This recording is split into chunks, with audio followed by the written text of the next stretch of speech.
Hi students, already sets பற்றி பார்த்தோம். இப்போ types of sets பார்க்கலாம். Sets அப்படிங்கிறது collection of well defined objects அப்படின்னு சொல்லுவோம். இப்போ அதோட types இங்கே என்னென்ன அப்படிங்கிறத பார்க்கலாம். ஸோ இப்போ செட் அப்படிங்கிறதுல first empty set or null set. எம்டினாலும் சரி நல்லுனாலும் எம்டியாக இருக்குன்னு தான் அர்த்தம். சரியா? இன்னொன்று என்ன சொல்லலாம்னா வாய்டு அப்படின்னு சொல்லலாம். விஓஐடி வாய்டு செட் அப்படின்னு சொல்லுவோம். So empty set, null set, void set அப்படின்னு சொன்னாலும் மூணுமே சேம் தான். அந்த வேர்ட்லேயே நமக்கு இருக்குது. எம்டி அப்படின்னா there is no element in the set. So அப்போ ஒரு செட்டில் எந்த ஒரு எலமெண்ட்டும் இல்லை அப்படின்னா அதை எம்டி செட் ஆர் நல் செட்டுன்னு சொல்லிடலாம். ஓகேவா? ஸோ அதை எப்படி டினோட் பண்ணலாம் அப்படின்னு பார்த்தீங்கன்னா, ஸோ இந்த ஓப்பன் ப்ராக்கெட் கர்லி ப்ராக்கெட் வந்து ஓப்பன் பண்ணி உள்ளே எந்த எலமெண்ட்டுமே எழுதாமல் இருந்தோன்னா அது எம்டி செட் அப்படின்னு சொல்லலாம். ஓகேவா? அதே இதை இந்த பைன்னு சொல்லுவோம். ஸோ இந்த வேல்யூ இந்த சிம்பிள் போட்டாலும் இது எம்டின்னு சொல்லலாம். ஓகேவா? நெக்ஸ்ட்டு ஸோ இதுக்கு ஒரு எக்ஸாம்பிள் கொடுத்துருக்காங்க. என்ன எக்ஸாம்பிள்னு பாருங்கள். இது எப்படி ரீட் பண்ணணுன்னு பாருங்கள்.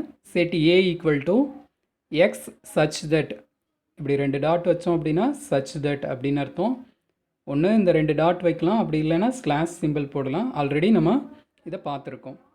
Okay, set A equal to X such that X is an odd integer and divisible by 2.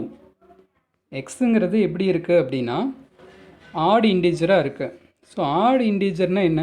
Odd numbers அப்படின்னா என்ன சொல்லுவோம்? 1, 3, 5, 7 இந்த மாதிரி இருக்கிற நம்பர்ஸ்லாம் ஆட் நம்பர்ஸ்ன்னு சொல்லுவோம். ஸோ 1, 3, 5, 7, 9, 11. ஸோ இந்த மாதிரி எண்ட் ஆகிற நம்பர்ஸ், அதாவது 1, 3, 5, 7, 9ல் எண்ட் ஆகிற எல்லா நம்பர்ஸையும் நம்ம என்ன சொல்லுவோம்னா ஆட் நம்பர்ஸ்ன்னு சொல்லுவோம். இதே இது நெகட்டிவில் கூட எடுத்துக்கலாம், ஏன்னா இங்கே இன்டிஜர்னு கொடுத்துருக்காங்க. ஓகே, இப்போ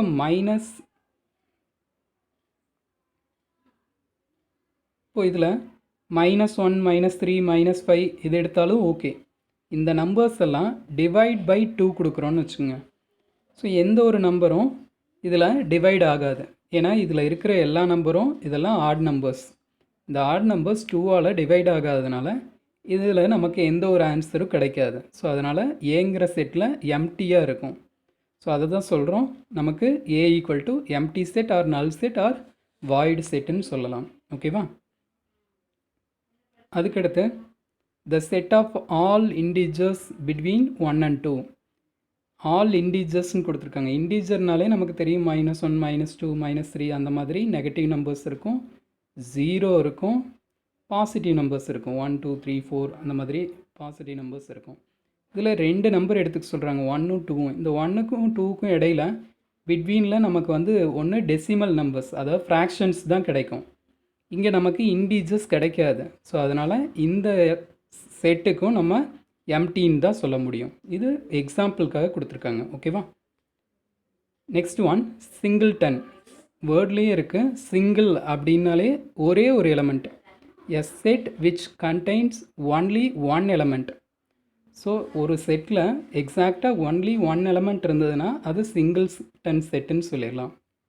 எந்த எலமெண்ட்டும் இல்லை அப்படின்னா அது எம்டி, வாய்ட் ஆர் நல் செட்டுன்னு சொல்லுவோம். ஒரு எலமெண்ட் மட்டும் இருந்ததுன்னா அதை சிங்கிள்டன் செட்டுன்னு சொல்லுவோம். ஸோ ஒரு எலமெண்ட் வந்தால் போதும். Set of all even prime numbers. So prime நம்பரில் ஒரே ஒரு ஈவன் நம்பர் தான் இருக்குது, அது என்னென்னா 2ங்கிற நம்பர் மட்டும்தான். ஸோ இதுக்கான கிரேட் எக்ஸாம்பிள். நெக்ஸ்ட் ஒன் பார்த்திங்கன்னா இந்த இடத்துல இங்கே பார்த்திங்கன்னா set A equal to X such that 3 less than x less than 5 அப்படின்னு சொல்லி கொடுத்துருக்காங்க. ஸோ இப்போது இந்த வேல்யூஸை தான் நீங்கள் பார்க்க போகிறீங்க. எக்ஸ் எப்படி இருக்கும்னா 3 less than x less than 5ன்னு கொடுத்துருக்காங்க. ஸோ அதாவது எக்ஸோட இது ரெண்டையும் கம்பேர் பண்ணி பாருங்கள். 3ஐ விட எக்ஸ் கிரேட்டராக இருக்குது. 3ஐ விட கிரேட்டர்னால் 4 சொல்லலாம். அடுத்து இந்த ரெண்டையும் கம்பேர் பண்ணுங்கள். 5ஐ விட எக்ஸு ஸ்மாலராக இருக்குது. ஸோ 5ஐ விட ஸ்மாலர்னால் 4a தான். ஸோ ஆல்ரெடி 4 எழுதிட்டோன்னா அந்த 4 மட்டும்தான் இதுக்கான ஆன்சர். ஒரே ஒரு எலமெண்ட்டு தான் நமக்கு இது கிடைக்கும். 4ங்கிற எலமெண்ட்டு மட்டும்தான் இங்கே கிடைக்கும். ஸோ ஒரு எலமெண்ட் இருக்கிறதுனால, ஒரு மெம்பர் மட்டும் இருக்கிறதுனால இது சிங்கிள்டன் செட்டுன்னு சொல்லுவோம். ஓகேவா? Next one finite. So finite அப்படிங்கிறது நம்ம என்ன சொல்லுவோம்? கவுண்டபுளாக இருக்கணும். ஸோ ஃபைனைட்னா நம்மளால் கவுண்ட் பண்ணக்கூடியதாக இருக்கணும். ஸோ எவ்வளோ நம்ம கவுண்ட் பண்ண முடியுதோ, அன்கவுண்டபுளாக இருந்ததுன்னா அது இன்ஃபைனைட். ஃபைனைட்னா நம்மளால் கவுண்ட் பண்ணக்கூடிய எலமெண்ட்ஸ் இருந்ததுன்னா அது ஃபைனைட் செட்டுன்னு சொல்லலாம்.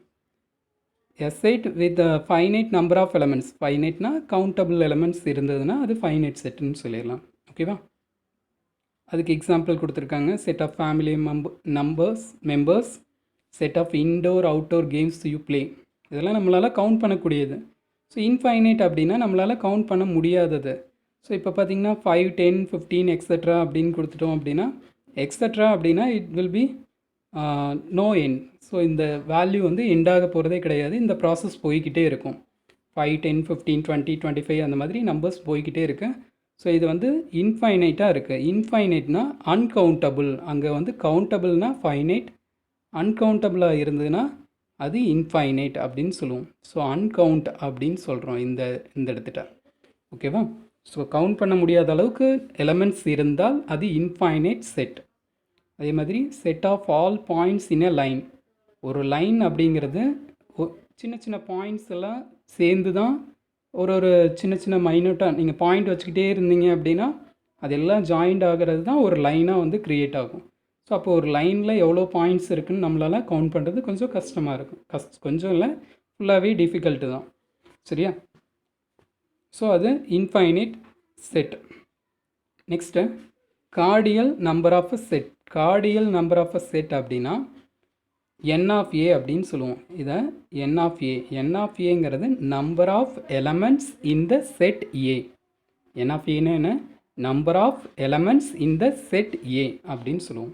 ஸோ கார்டினல் நம்பர் அப்படின்னா ஒரு செட்டில் எவ்வளோ எலமெண்ட்ஸ் இருக்குது அப்படின்னு சொல்கிறது தான் கார்டினல் நம்பர் ஆஃப் செட்டுன்னு சொல்லுவோம்.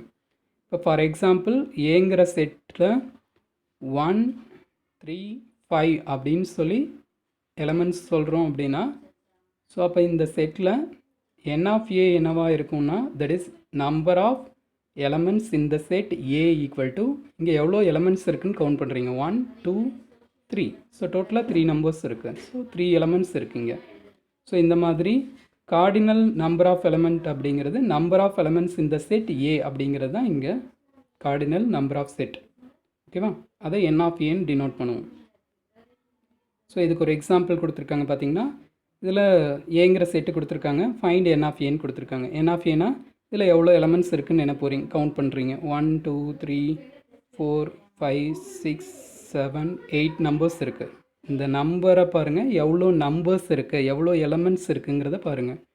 டோட்டலாக set A contains 8 elements. So n of A is 8 அப்படின்னு சொல்லி எழுதிடலாம். Next one equivalent. ஸோ இந்த ஈக்குவலண்ட் அப்படிங்கிறதுக்கு ரெண்டு இது சொல்லுவோம், ஈக்குவல் அண்ட் ஈக்குவலண்ட். ஸோ ரெண்டு இதுக்குமே டிஃப்ரெண்ட் இருக்குது. ஈக்குவல் அப்படின்னா என்ன அப்படின்னா, ஈக்குவல்னால் நம்ம நார்மலாக ஈக்குவல் சொல்லுவோம்ல. ஈக்குவல் எப்போ சொல்லுவோம்? Left hand side and right hand side ஈக்குவலாக இருக்கும்போது தான் அதை ஈக்குவல் அப்படின்னு சொல்லுவோம்.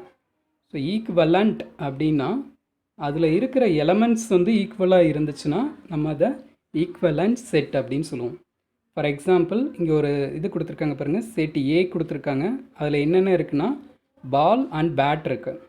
அதே செட் பியில் பார்த்தீங்கன்னா ஹிஸ்டரி, ஜியாகிரஃபி அப்படின்னு சொல்லி 2 சப்ஜெக்ட் நேம் இருக்குது. ஃபஸ்ட்டு 2 ஆப்ஜெக்ட் கொடுத்துருக்காங்க. நெக்ஸ்ட்டில் செகண்ட் செட்டில் சப்ஜெக்ட்ஸோட நேம் கொடுத்துருக்காங்க. ஸோ ஃபஸ்ட்டு செட்டில் இருக்கிற number of elements n of A எவ்வளோ இருக்குது அப்படின்னா 2 இருக்குது. அடுத்து n ஆஃப் பி எவ்வளோ இருக்குதுன்னு பார்த்தீங்கன்னா அதுலேயும் 2 தான் இருக்குது. ஸோ அப்போ n of A equal to n of B that is equal to 2 அப்படிங்கிறது தான் ஈக்குவலண்ட் செட். அதாவது எப்போவுமே 2 செட்டை கம்பேர் பண்ணும்போது ஏ அண்ட் பிஆர் 2 செட்டை கம்பேர் பண்ணுறோம் அப்படின்னா அதில் நமக்கு n of A and n of B ஈக்குவலாக இருந்துச்சுன்னா அந்த ரெண்டும் ஈக்குவலண்ட் செட் அப்படின்னு சொல்லிடலாம். அதோட எலமெண்ட்ஸ் ஈக்குவலாக இருந்ததுன்னா அது ஈக்குவலண்ட் செட். அப்போ எப்போ இது வந்து ஈக்குவல் செட்டாக மாறும் அப்படின்னு பார்த்தீங்கன்னா ஒன்றும் இல்லை. இப்போ 1, 2, 3, 4 அப்படிங்கிறது நமக்கு ஏ செட் எடுத்துக்கிட்டிங்கன்னா பிங்கிற செட்டில் என்ன இருக்குதுன்னு பாருங்கள். அதே 1, 2, 3, 4 தான் ஆல்டர்னேட்டிவாக இருக்குது. நீங்கள் ரீஅரேஞ்ச் பண்ணி எழுதுனீங்கன்னா சேம் 1, 2, 3, 4 தான். அப்போ ஏவும் 1, 2, 3, 4, பியும் 1, 2, 3, 4 அப்படின்னா இங்கே வந்து ஏ ஈக்குவல் டு பியாக இருக்குது. So A equal to B, equal sets இது. இதோட கவுண்டிங் கரெக்டாக இருந்ததுன்னா அது n of a equal to n of b, that is equivalent set. அப்போ இதில் வந்து எக்ஸாக்ட்லி சேம் எலமெண்ட்ஸாக இருந்தால் தான் இது ஈக்குவல் செட். ஓகேவா? ஸோ ஈக்குவல் செட்னா exactly the same elements in the two sets. Two செட்ஸில் எலமெண்ட்ஸ் சேமாக இருந்தால் அது equal set. Number of elements ஈக்குவலாக இருந்ததுன்னா அது ஈக்குவலண்ட் செட். ஓகேவா? ஸோ அதுக்கு எக்ஸாம்பிள்ஸும் கொடுத்துருக்காங்க பாருங்கள். ஓகேவா? நெக்ஸ்ட்டு ஸோ இங்கே சம் கொடுத்துருக்காங்க பாருங்கள். இதெல்லாம் ரொம்ப சிம்பிளானது தான். இதை பார்த்து நம்ம ஒன்றும் இது பண்ணிக்க தேவையில்லை. எக்ஸ் சச் தட் எக்ஸோட வேல்யூ எப்படி இருக்கும்னா x belongs to N. Belongs to N அப்படின்னா நேச்சுரல் நம்பர்ஸ்னு சொல்லுவோம். நேச்சுரல் நம்பர்ஸ்னால் it starts from 1. So 1 2 3 4 etcetera these are all positive integer அப்படின்னு சொல்லுவோம். ஸோ இந்த நேச்சுரல் நம்பரில் இந்த லிமிட் பாருங்கள். 4 less than or equal to x less than or equal to 8ன்னு கொடுத்துருக்காங்க. ஸோ ஃபஸ்ட்டு லெஃப்ட் ஹேண்ட் சைடை கம்பேர் பண்ணுங்கள். எக்ஸோட வேல்யூ 4க்கு எப்படி இருக்குன்னா ஈக்குவலாக இருக்குது. ஸோ 4ஐ எழுதிக்கலாம். கீழே இங்கே ஈக்குவல் சிம்பிள் இருக்குல்ல, லெஸ் தென் பக்கத்தில் ஈக்குவல் சிம்பிள் இருக்கா. ஸோ அப்போது 4ஐ எடுத்துக்கலாம். அதுக்கு அடுத்ததான் இந்த ரெண்டையும் கம்பேர் பண்ணுங்கள். அதாவது எக்ஸையும் 8ஐயும் கம்பேர் பண்ணுங்கள். அதுலேயும் பாருங்கள் ஈக்குவல் சிம்பிள் இருக்கா. அப்போது எக்ஸு 8க்கு ஈக்குவலாக இருக்கும். அப்போ இந்த 4க்கும் 8க்கு இடையில் இருக்க நம்பர்ஸ் என்னென்ன? 4னா அடுத்து 5 6 7 அண்ட் லாஸ்ட் நம்பர் 8ஐ நம்ம எடுத்திருக்கோம். ஸோ அப்போ இதுதான் வந்து நமக்கு ஏங்கிற செட்டை. லெஃப்ட் சைடு பாருங்கள், ஏங்கிற செட்டில் கொடுத்துருக்காங்க. ஸோ இதை கர்லி ப்ராக்கெட் போட்டுக்குங்க. அடுத்து பி செட்டு அவங்களே கொடுத்துருக்காங்க. சேம் அதே தான், 4 5 6 7 8 தான் கொடுத்துருக்காங்க. இங்கேயும் 4 5 6 7 8, அங்கே பியோட செட்டும் 4 5 6 7 8. ஸோ அப்போ இது என்னவாக இருக்குன்னா ரெண்டு நம்பரும் சேம் எக்ஸாக்ட்லி ஒரே மாதிரியே இருக்குது. ஸோ அப்போ இதை என்ன செட்டுன்னு சொல்லலாம்? ஈக்குவல் செட்ஸ்ன்னு சொல்லலாம். ஓகேவா? நெக்ஸ்ட் ஒன்று யூனிவர்சல் செட்டு. யூனிவர்சல் அப்படின்னா என்ன? யூனிவர்சல் அப்படிங்கிறதே யூனிவர்ஸ்னால் என்ன சொல்லுவோம்? எல்லாமே. ஸோ அப்போது யூனிவர்சல் செட் அப்படிங்கிறது it contains all the elements of the, for example நம்ம ஸ்கூலில் எடுத்துக்கிறோம் அப்படின்னா ஸ்கூலில் இருக்கிற எல்லா ஸ்டூடெண்ட்ஸையும் சேர்த்து சொல்கிறது தான் யூனிவர்சல் செட். நம்ம ஸ்கூலை மட்டும் மென்ஷன் பண்ணுறோம் அப்படின்னா நம்ம ஸ்கூலில் இருக்கிற எல்லா ஸ்டூடெண்ட்ஸையும் சேர்த்துறோம் அப்படின்னா அது யூனிவர்சல் செட். இப்போ நம்ம கிளாஸ் வைஸாக செப்பரேட்டாக பிரிக்கிறோம். இப்போ ஃபஸ்ட் ஏ ஃபஸ்ட் பி அப்படின்னு மென்ஷன் பண்ணுறோன்னா ஃபஸ்ட் ஏ அப்படிங்கிறது ஒரு செட்டு, ஃபஸ்ட்டு பி அப்படிங்கிறது ஒரு செட்டு. ஸோ இது மாதிரி ஒவ்வொரு செட்லேயும் நம்ம எலமெண்ட்ஸ் போட்டுக்கிட்டே வரலாம். ஸோ அப்போது நமக்கு எல்லா எலமெண்ட்ஸும் சேர்ந்து இருக்கிறது தான் இந்த யூனிவர்சல் செட்னு சொல்கிறோம். அதை கேபிட்டல் யூங்கிற லெட்டரில் டினோட் பண்ணுறோம். ஓகேவா? ஸோ நேச்சுரல் நம்பர்ஸ் அப்படின்னு சொல்கிறோன்னா அது ஒரு universal set, X belongs to என்னங்கிறது. ஸோ இந்த யூனிவர்சல் செட்டுங்கிறது நம்ம எப்படி வேணால் எடுத்துக்கலாம், ஃபுல்லாக இருக்கிற அந்த எலமெண்ட்ஸ் எல்லாமே. Next subset. சப்செட்னால் ஒன்றும் இல்லை, இப்போ ஒரு கிளாஸ் ரூமே இருக்குது. இப்போ 9th ஸ்டாண்டர்டு கிளாஸ் எடுத்துக்கிறீங்கன்னா 9th ஸ்டாண்டர்டில் டோட்டலாக 30 மெம்பர்ஸ் இருக்கீங்கன்னு வச்சுக்கோங்க. இது ஒரு செட்டுன்னு வச்சுக்கிறோம். ஓகேவா? இப்போ 9th ஸ்டாண்டர்ட் அப்படிங்கிறது ஒரு செட்டு. இந்த 30 மெம்பர்ஸில் பார்ட்டாக இருக்காங்க. எப்படி இருக்காங்க அப்படின்னா இப்போ இந்த 30 மெம்பர்ஸில் ஓகேவா உள்ள 30 மெம்பர்ஸ் இருக்காங்க. அந்த 30 மெம்பர்ஸ் வந்து 9th ஸ்டாண்டர்ட் செட்டு. ஓகேவா? ஸோ இதில் பார்ட்டாக ஒரு 4 பார்ட் இருக்காங்க, இல்லை 5 பார்ட்ஸாக பிரிஞ்சுருக்காங்கன்னு வச்சுக்கோங்க. இந்த ஒரு கேங்கில் 5 மெம்பர்ஸ் இருக்காங்க, இந்த ஒரு கேங்கில் 5, இங்கே 5, இங்கே 4, அந்த மாதிரி மாற்றி இருக்கலாம். இந்த செட்டில் எவ்வளோ இருக்காங்க அப்படிங்கிறது. ஓகேவா? இந்த குரூப்பில் ஒரு 6 பேர் இருக்காங்க, இங்கே 4 மெம்பர்ஸ் இருக்காங்க, இங்கே 5 மெம்பர்ஸ். இவங்கெல்லாம் சேர்ந்து ஒரு ஃப்ரெண்டு செட்டாக இருக்காங்கன்னு வச்சுக்கோங்க. இங்கே 5 மெம்பர்ஸ் இருக்காங்க, இங்கே 3 மெம்பர்ஸ் இருக்காங்க. ஸோ இப்போ டோட்டலாக எவ்வளோ வராங்க பாருங்கள். 6 4 10 ஆச்சு, இங்கே 20 ஆச்சு, இங்கே 23 ஆச்சு. ரிமைனிங் 7 பேரும் வந்து யாரு கூடயும் சேராமல் தனியாக இருக்காங்க, தனித்தனியாக இருக்காங்க. அப்போது 30 மெம்பர்ஸ்குள்ளே பார்த்திங்கன்னா இந்த 6ங்கிறது ஒரு சப்செட்டு, 4ங்கிறது ஒரு சப்செட்டு, 5ங்கிறது ஒரு சப்செட்டு, இந்த 5ங்கிறது ஒரு சப்செட்டு, இந்த 3ங்கிறது ஒரு சப்செட்டு. அதாவது செட்டுக்குள்ளே பார்ட்டாக பிரிச்சுக்கிறது தான் சப்செட்டுங்கிற மாதிரி. ஓகேவா? இதை வந்து எப்படி நோட் பண்ணுவோன்னா லெஸ் தென் சிம்பிள் போடுவோம்ல, சேம் அதே மாதிரி இட் கண்டைன்ஸ் அந்த மாதிரி மென்ஷன் பண்ணிங்கன்னா போதும். ஸோ இங்கே ஒன்றும் இல்லை, 1 2 3ங்கிறது அந்த யூனிவர்சல் செட் மாதிரி. அந்த யூனிவர்சல் செட்லேருந்து ஒரு பார்ட் பிரிக்கிறோம், அது என்னென்னா ஒன்னுங்கிற ஒரு எலமெண்ட்டை மட்டும் வெளியே எடுத்துக்கிறோன்னு வச்சுக்கோங்க. அப்போ 1 இஸ் அ சப்செட் ஆஃப் 1 2 3 அவ்வளோதான். இங்கே 2 4 இருக்குன்னா இங்கே 1 2 3 தான் இருக்குது. ஸோ அப்போ இதுக்கு சப்செட் ஆனால் இது நாட் அ சப்செட். இப்படி சப்செட் போட்டு இதை கிராஸ் பண்ணிட்டோன்னா நாட் அ சப்செட். ஈக்குவல் போட்டோன்னா ஈக்குவல், இது நாட் ஈக்குவல் அந்த மாதிரி. ஸோ இது நாட் அ சப்செட். ஓகேவா? அதில் இல்லை, அந்த 4ங்கிற எலமெண்ட் இங்கே இல்லை, அதனால் அது நாட் அ சப்செட். ஓகேவா? ஸோ இதில் ஒரு எக்ஸாம்பிள் கொடுத்துருக்காங்க. ஸோ இந்த ஃபுல் வேல்யூஸில், அதாவது இங்கே ரைட்டில் கொடுத்துருக்க இந்த எலமெண்ட்ஸில் இது எப்படி இருக்குன்னு பாருங்கள். சப்செட்னா ப்ராப்பர் சப்செட் போடுங்க, இல்லைன்னா அதை கிராஸ் பண்ணிடுங்க. இப்போ 10 20 30ங்கிறது இங்கே கண்டிப்பாக இருக்குது 3 நம்பர்ஸும். ஸோ கண்டிப்பாக இது வந்து ப்ராப்பர் சப்செட்டு தான். சரியா? நெக்ஸ்ட்டு அதே மாதிரி நீங்கள் அடுத்தடுத்த இது ஒர்க் அவுட் பண்ணி பார்த்துக்கலாம்.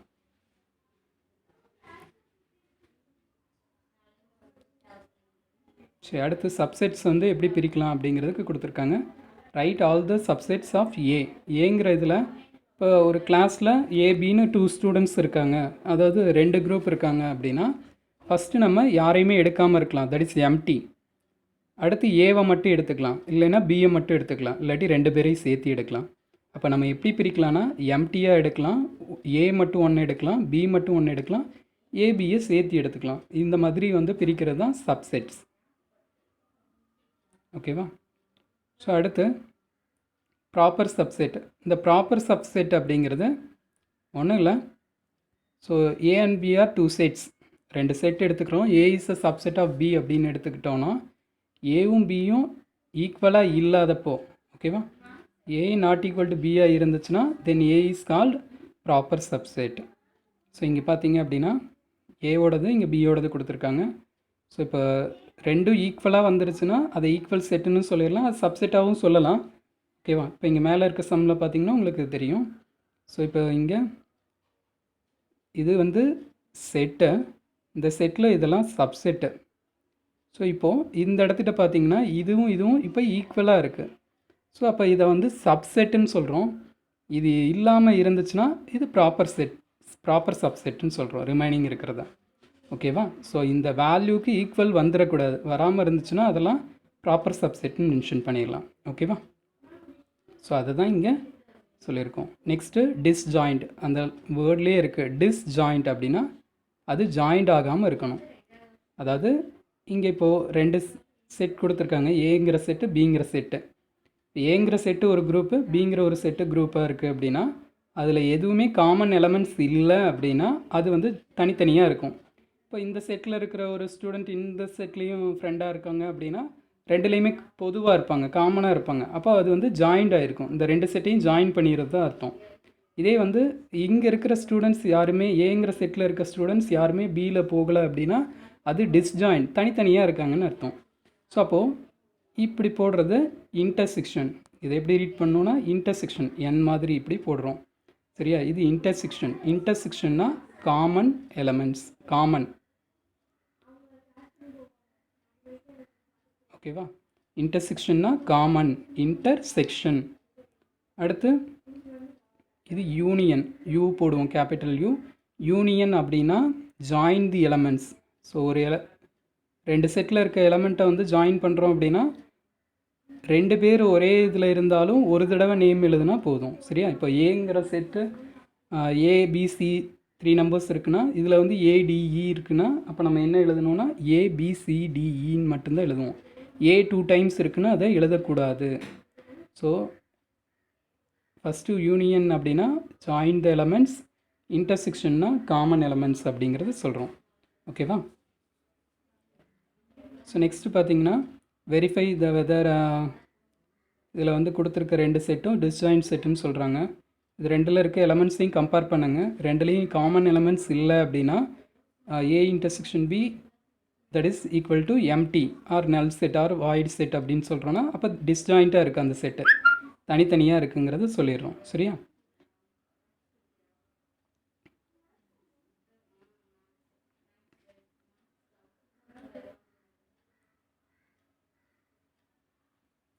Next power set.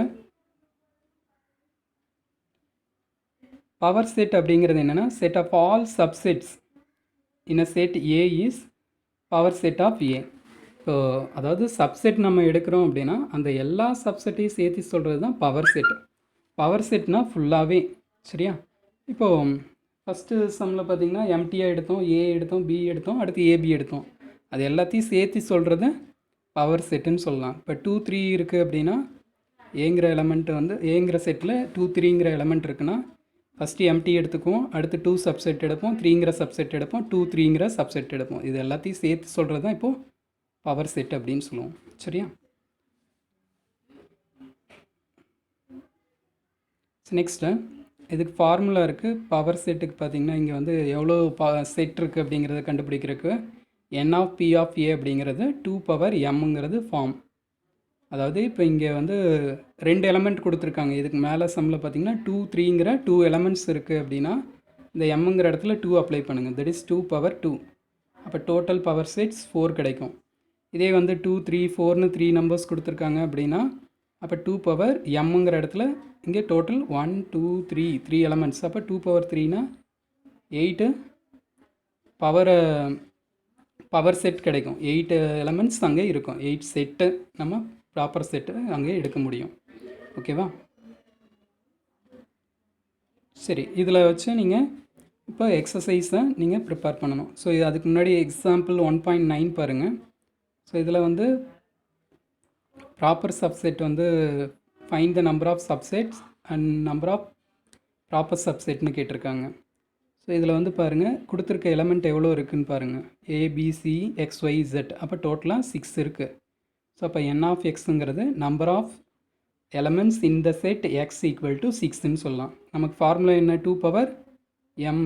So 2 power mனா இங்கே mோட வேல்யூ 6ன்னு இருக்குது. அப்போ 2 பவர் 6.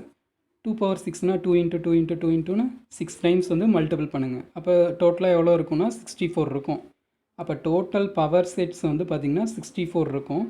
ப்ராப்பர் சப்செட்னா என்ன சொல்லியிருக்கோம்? அந்த எக்ஸாக்டாக இருக்க இந்த வேல்யூ வரக்கூடாதுன்னு சொல்லியிருக்கோம். அதாவது ஏபிசி எக்ஸ்ஒய்இசட்டுங்கிறது வரக்கூடாது. அப்போ அது எத்தனை தடவை வரும்? ஒரே ஒரு டைம் தான் வரும். ஆல்ரெடி இங்கே டோட்டலாக பவர் செட் வந்து 64 இருக்குன்னா அதை ஒன்றா ரிமூவ் பண்ணிவிடுங்க. அப்போ 63 வந்து ப்ராப்பர் சப்செட் இருக்கும். ஸோ இந்த சம்முக்கு பார்த்திங்கன்னா பவர் செட்டு வந்து பி ஆஃப் ஏ வந்து n ஆஃப் பி ஆஃப் ஏ 64 கிடைக்கும். ஓகேவா? டோட்டலாக எவ்வளோ செட்ஸ் எழுத முடியுமோ அது n of P of A.